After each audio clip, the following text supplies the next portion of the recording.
antara retorika dan fakta sejarah. Seringkali, dukungan kita terhadap sebuah entitas politik hanya didasari oleh narasi di media sosial tanpa menengok catatan sejarah yang kelam. Sebagai Muslim yang kritis, penting bagi kita untuk meletakkan fakta di atas emosi. 1. Akidah Iran. Iran secara resmi menetapkan Syiah Itsna Asyariyah sebagai dasar ideologinya. Dari sini saja, ulama sudah bisa menghukumi mereka bukan Islam yang dikarenakan pengkafiran sahabat Nabi. Banyak ulama menganggap Syiah keluar dari Islam karena mereka mengkafirkan mayoritas sahabat Nabi, termasuk Abu Bakar, Umar, dan Utsman. Mengkafirkan orang-orang yang telah dijamin surga oleh Allah dianggap sebagai bentuk pengingkaran terhadap Al-Quran. Meyakini bahwa Al-Quran yang ada saat ini sudah tidak murni atau telah mengalami perubahan, tahrif. Sebagian kelompok gulat, ekstrim, diyakini memiliki paham bahwa Jibril salah menyampaikan wahyu yang seharusnya kepada Ali bin Abi Thalib, bukan Nabi Muhammad SAW. Menempatkan kedudukan imam setara atau bahkan di atas Nabi, serta menganggap para imam bersifat maksum, bebas dari dosa. Adanya praktik-praktik yang dianggap mengultuskan Ali bin Abi Thalib dan keturunannya secara berlebihan hingga ke derajat ketuhanan atau penyembahan. 2. Aksi nyata Syiah terhadap umat Islam. Pada tahun 930 Masehi, kelompok Syiah telah menyerang Mekah, membantai ribuan jamaah haji di sumur Zam-Zam, dan mencuri Hajar Aswad selama 22 tahun. Tragedi 1987, terjadi kerusuhan berdarah di Mekah yang dipicu oleh demonstrasi politik jamaah Iran, yang menyebabkan ratusan nyawa melayang di Tanah Haram.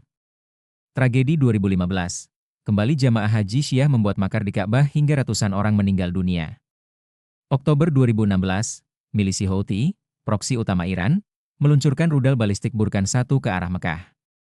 Rudal ini berhasil dicegat oleh sistem pertahanan udara Saudi hanya 65 km dari kota suci. Mei 2019, dua rudal balistik kembali diarahkan ke Provinsi Mekah dan jeda tepat saat bulan Ramadan.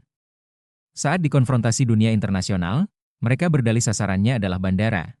Namun secara teknis, mengarahkan rudal ke wilayah yang pada jamaah umrah haji menunjukkan pengabaian total terhadap nyawa umat Islam dan kesucian tempat tersebut. 3. Propaganda palsu Iran. Ada narasi yang menyebut Iran sebagai pembela Palestina paling depan dan musuh Israel nomor 1. Namun, fakta sejarah berkata lain. 1948, 1956, 1967, 1973. Dalam 4 perang besar Liga Arab melawan Israel, Iran, baik di bawah Shah maupun awal revolusi, tidak pernah mengirimkan pasukan reguler untuk berperang langsung di garis depan bersama Mesir, Yordania, atau Suriah. Hubungan rahasia, Iran kontra di saat Iran mengutuk Israel secara terbuka pasca revolusi 1979, sejarah mencatat skandal Iran kontra, di mana Iran secara rahasia membeli senjata dari AS melalui perantara Israel saat perang Iran-Irak. Ini membuktikan bahwa bagi mereka, politik kekuasaan lebih utama daripada permusuhan terhadap Israel. 4. Hukum muamalah dan perlindungan Ahlul Kitab. Dalam Islam, hubungan dengan non-Muslim, Ahlul Kitab, tidak selalu berarti peperangan. Ada kategori hukum yang jelas, Islam adalah agama yang memberikan kepastian hukum. Dalam konsep zimmi, pangkalan militer atau warga negara asing, Ahlul Kitab, yang berada di suatu negara berdasarkan perjanjian diplomatik, visa atau izin tinggal, wajib dilindungi nyawanya. Rasulullah Shallallahu Alaihi Wasallam bersabda, barang siapa membunuh seorang muwahhid, non-muslim yang terikat perjanjian, maka ia tidak akan mencium bau surga. Hadis riwayat Bukhari. Kehadiran pangkalan asing atau diplomat di sebuah negara muslim didasari oleh perjanjian, muahadah. Secara syar'i, jika mereka masuk dengan izin, visa atau perjanjian antar negara, maka darah mereka haram untuk ditumpahkan. Pemerintah Islam berkewajiban melindungi setiap orang yang telah diberikan jaminan keamanan serangan sporadis yang dilakukan Iran atau kelompok proksinya terhadap pangkalan di negara-negara muslim melanggar kedaulatan negara tersebut dan membahayakan keselamatan warga muslim di sekitarnya. Kesimpulan. Dukungan kita haruslah berdasar pada al-haq atau kebenaran, bukan sekadar siapa yang paling keras berteriak melawan Barat. Janganlah kebencianmu terhadap suatu kaum membuatmu berlaku tidak adil. Al-Quran Surah Al-Maidah ayat 8.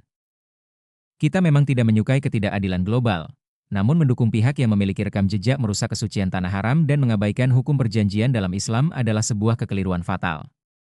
Jangan korbankan akidah dan logika sejarah kita demi konten media sosial yang penuh propaganda.